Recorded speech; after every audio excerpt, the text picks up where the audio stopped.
नमस्कार। श्री गणेशाय नमः। श्री सीतारामचंद्राभ्याम नमः। वाल्मीकि मुनि की जय हो। माँ भगवती सरस्वती की जय। मैं आपको निरंतर श्रीमद् वाल्मीकि रामायण का हिंदी में अर्थ सुना रही हूँ। आज मैं अयोध्या कांड से 34वां सर्ग सुनाऊंगी। पिछले सर्ग में आपने सुना श्री सीताराम लक्ष्मण सुमंत्र को भेजते हैं अपने पिता दशरथ के पास सूचना देने के लिए कि वे उनसे मिलने आए। इस सर्ग में सुमंत्र जी राजा दशरथ को कहते हैं। फिर राजा दशरथ क्या कहते हैं? अपनी 350 करीब रानियों को बुलाएंगे, पटरानियों के सहित, और फिर श्री राम का दर्शन करेंगे। फिर श्री राम इस सर्ग में जाने के लिए जो प्रतिबद्ध हैं और महाराज दशरथ रोकने के लिए कहेंगे, और जाने के लिए जो प्रतिबद्ध हैं उसे बड़े विस्तार से कहते हैं, सुनने योग्य है। आइए कि सुमंत राजा दशरथ से क्या कहते हैं। जब कमल नयन श्याम सुंदर उपमा रहित महापुरुष श्री राम ने सूत सुमंत्र से कहा, आप पिताजी को मेरे आगमन की सूचना दे दीजिए। तब श्री राम की प्रेरणा से शीघ्र ही भीतर जाकर सारथी सुमंत्र ने राजा का दर्शन किया। उनकी सारी इंद्रियां संताप से कलुषित हो रही थीं। वे लंबी सांस खींच रहे थे। राजा सुमंत्र ने देखा महाराज दशरथ बहुत ही दुखी हैं, श्री राम का ही चिंतन कर रहे हैं। तब महाप्राज्ञ सुत जी ने महाराज को संबोधित करके हाथ जोड़ करके कहा, पहले तो सुत सुमंत्र ने विजय सूचक आशीर्वाद राजा दशरथ को दिया और फिर भय से व्याकुल मंद मधुर वाणी द्वारा यह बात कही, पृथ्वीनाथ आपके पुत्र ये सत्य पराक्रमी पुरुष सिंह श्री राम ब्राह्मणों तथा आश्रित सेवकों को अपना सारा धन देकर द्वार पर खड़े हैं। आपका कल्याण हो, ये आपसे आप अपने सारे सुहृदों से मिलकर के विदा लेकर के अब आपसे मिलने के लिए आपके भवन आए और फिर वे चले जाएंगे वन को, विशाल वन में चले जाएंगे। अतः किरणों से युक्त सूर्य की भांति समस्त राजोचित गुण से संपन्न इन श्री राम को आप भी जी भर करके अब देख लीजिए। यह सुनकर समुद्र के समान गंभीर तथा आकाश की भांति निर्मल सत्यवादी धर्मात्मा महाराज दशरथ ने उन्हें उत्तर दिया। कहा, सुमंत, यहाँ जो कोई भी मेरी जितनी स्त्रियां हैं उन सबको बुलाओ। उन सबके साथ मैं श्री राम को देखना चाहता हूँ। तब सुमंत्र ने बड़े वेग से अंतःपुर में जाकर सब स्त्रियों से कहा, देवियों, आप लोगों को महाराज बुला रहे हैं, अतः वहां शीघ्र चले। राजा की आज्ञा से सुमंत्र के ऐसा कहने पर वे सब रानियां स्वामी का आदेश समझकर उस भवन की ओर चली। उनके नेत्र कुछ लाल लाल थे। करीब 350 पतिव्रता युवतियां स्त्रियां महारानी कौशल्या को सब ओर से घेर कर धीरे धीरे वन को चलने लगी। उन सबके आ जाने पर उन्हें देखकर पृथ्वीपति राजा दशरथ ने सूत से कहा, सुमंत्र, अब मेरे पुत्र को ले आओ। आज्ञा पाकर सुमंत्र गए और श्री राम लक्ष्मण तथा सीता को साथ लेकर शीघ्र ही महाराज के पास लौट आए। महाराज दूर से ही अपने पुत्र को हाथ जोड़कर आते देख सहसा अपने आसन से उठ खड़े हुए। उस समय स्त्रियों से घिरे हुए वे नरेश शोक से आर्त हो रहे थे।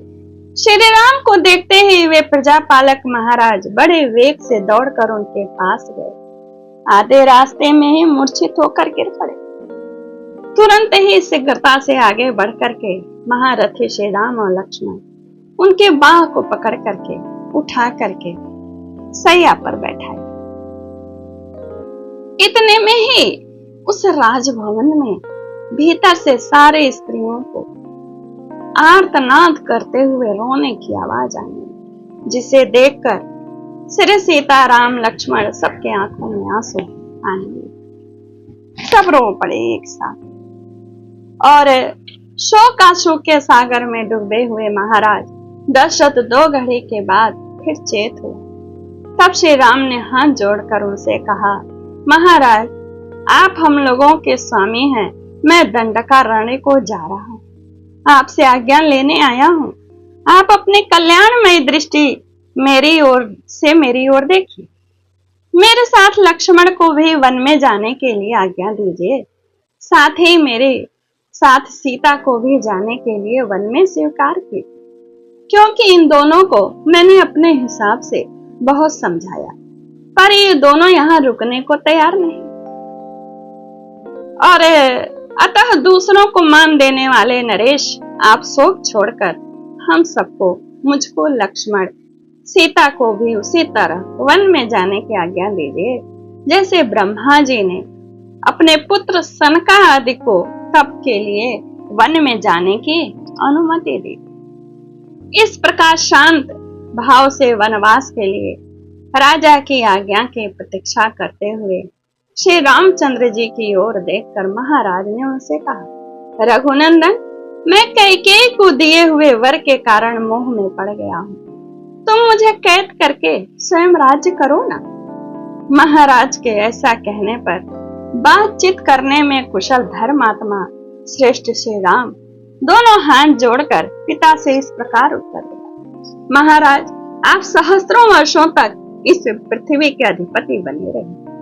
मैं तो अब वन में ही निवास करूंगा, मुझे राज्य लेने की इच्छा नहीं। नरेश्वर, 14 वर्ष के पश्चात जब मैं घूम घाम करके आऊंगा, फिर से आपके उगल चरणों में प्रणाम करूंगा। राजा दशरथ एक तो सत्य के बंधन में बंधे हुए, दूसरे एकांत में कैकेयी उन्हें बार बार पूछ के कह रही थी श्री राम जी को वन भेजने की। इस अवस्था में वे आर्त भाव से रोते हुए वहां अपने प्रिय पुत्र श्री राम से बोले, तात, तुम कल्याण के लिए, वृद्धि के लिए, फिर लौट आने के लिए शांत स्वभाव से जाओ। तुम्हारा मार्ग विघ्न बाधाओं से रहित हो, निर्भय हो। बेटा रघुनंदन, तुम सत्य स्वरूप और धर्मात्मा हो। तुम्हारे विचार को पलटना तो अब असंभव है, परंतु एक रात रह जाओ, मेरे साथ एक रात रह जाओ, और एक रात रह करके सारी वस्तुओं का उपभोग करके हम लोगों की इच्छा पूर्ण करो, फिर कल प्रातः चलेगा। मेरे प्रिय पुत्र श्री राम, तुम सर्वथा दुष्कर कार्य कर रहे हो। मेरा प्रिय करने के लिए ही तुमने इस प्रकार वन का आश्रय लिया है, परंतु बेटा रघुनंदन, मैं सत्य की शपथ खाकर कहता हूँ, यह मुझे प्रिय नहीं। मेरी इच्छा नहीं है कि तुम वन जाओ। तुम्हारा वन में जाना अच्छा नहीं लगता। मेरी स्त्री कैकेयी राख में छिपी हुई आग है, आग की तरह भयंकर है। इसने अपने क्रूर अभिप्राय को हमेशा मेरे से छिपा रखा था। इसी से आज मुझे मेरे अभीष्ट संकल्प से इसी ने विचलित कर दिया। इसी से मैं विचलित हो गया। कुलोचित सदाचार का विनाश करने वाली इस कैकेयी ने मुझे वरदान के लिए प्रेरित पहले किया, मुझे से शपथ दिलवाई धोखे में, और फिर वर को माना। इसके द्वारा जो वंचना मुझे प्राप्त हुई, उसे को तुम पार करना चाहते हो ना पुत्र। तुम अपने पिता को सत्यवादी बनाना चाहते हो ना। तुम्हारे लिए यह कोई अधिक आश्चर्य की बात नहीं, क्योंकि तुम गुण और अवस्था दोनों दृष्टियों से मेरे ज्येष्ठ पुत्र ही हो। अपने शोकाकुल पिता का यह कथन सुनकर उस समय छोटे भाई लक्ष्मण सहित श्री राम ने दुखी होकर कहा, महाराज, आज यात्रा करके मैं जिन लाभों को पाऊंगा, वह कल यात्रा करने से क्या पाऊंगा, क्योंकि कैकेयी ने तो आज ही कहा है जाने के लिए।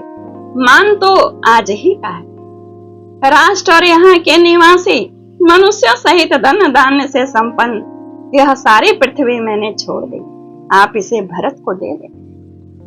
मेरा वनवास विषयक निश्चय अब बदल नहीं सकता पिताजी। वरदायक नरेश, आपने देवासुर संग्राम में कैकेयी को जो वर देने की प्रतिज्ञा की थी, इसे पूर्ण रूप से दीजिए और आप सत्यवादी अब बनिए। मैं आपकी उक्त आज्ञा का पालन करता हुआ 14 वर्षों तक वन में वनचारी प्राणियों के साथ निवास करूंगा। आपके मन में कोई अन्यथा विचार नहीं होना चाहिए।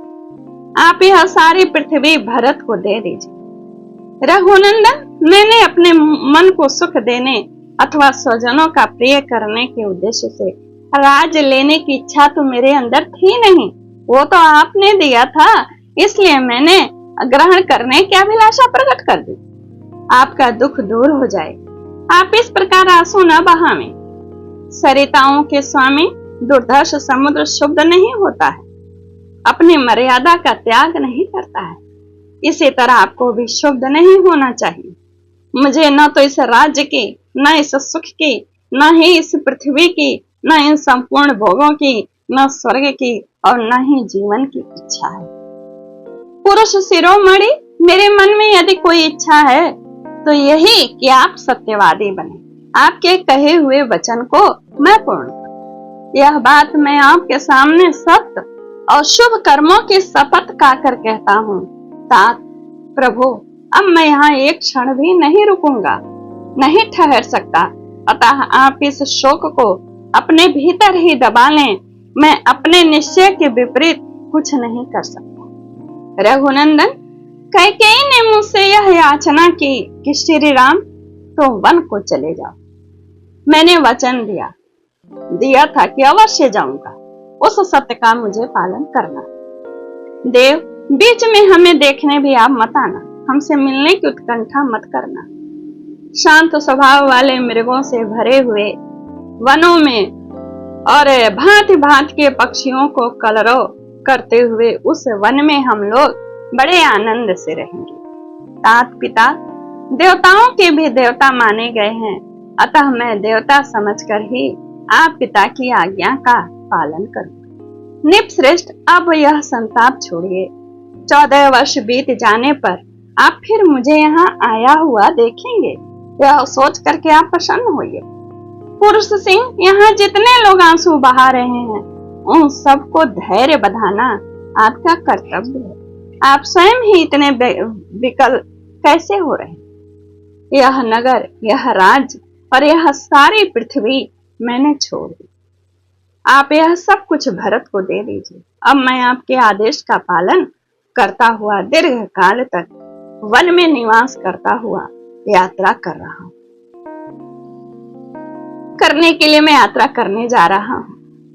मेरे छोड़े हुए पर्वत खंडों, नगरों, उपवनों सहित इस सारी पृथ्वी का भरत कल्याणकारी मर्यादाओं में स्थित रहकर पालन करें। नरेश्वर, आपने जो वचन दिया वह पूर्ण होगा ही। पृथ्वी नाथ निष्पाप महाराज, सत्पुरुषों द्वारा अनुमोदित आपकी आज्ञा का पालन करने में मेरा मन जैसे लगता है वैसा मेरा मन बड़े बड़े भोगों में तथा अपने किसी प्रिय पदार्थ में भी मेरा मन नहीं लगता। अतः मेरे लिए आपके मन में जो दुख है वह दूर जानिए, वह दूर करिए। निष्पाप नरेश, आज आपको मिथ्यावादी बनाकर मैं अक्षय राज, सब प्रकार के भोग, वसुधा का अधिपत्य, मिथिलेश कुमारी सीता तथा अन्य किसी अभिलषित पदार्थ को भी स्वीकार नहीं कर सकता। मेरी एकमात्र इच्छा है कि आपकी प्रतिज्ञा सत्य हो और मैं उसे पूर्ण खुशी से करना चाहता हूँ। इस बात से आप प्रसन्न हो। मैं विचित्र वृक्षों से युक्त वन में प्रवेश करके फल मूल भोजन करता हुआ वहां के पर्वतों, नदियों और सरोवरों को देख देख कर सुखी होऊंगा। इसलिए आप अपने मन को शांत कीजिए। श्री राम के ऐसा कहने पर पुत्र विक्षोभ के संकट में पड़े हुए राजा दशरथ ने दुख और संताप से पीड़ित हो उन्हें छाती से लगाया और फिर अचेत होकर वे पृथ्वी पर गिर पड़े। इस समय उनका शरीर जड़ की भांति कुछ भी चेष्टा नहीं कर रहा था। यह देखकर महारानी कैकेयी के अलावा जितने भी स्त्रियां थीं रो पड़ी। सुमंत्र भी रोते रोते मूर्छित हो गए और वहां सब और हाहाकार मच गया। इस तरह 34वां सर्ग पूर्ण होता है। इत्याशय श्रीमद् रामायणे वाल्मीकि आदि काव्ये अयोध्या कांडे 34 सर्गः पूर्ण हुआ।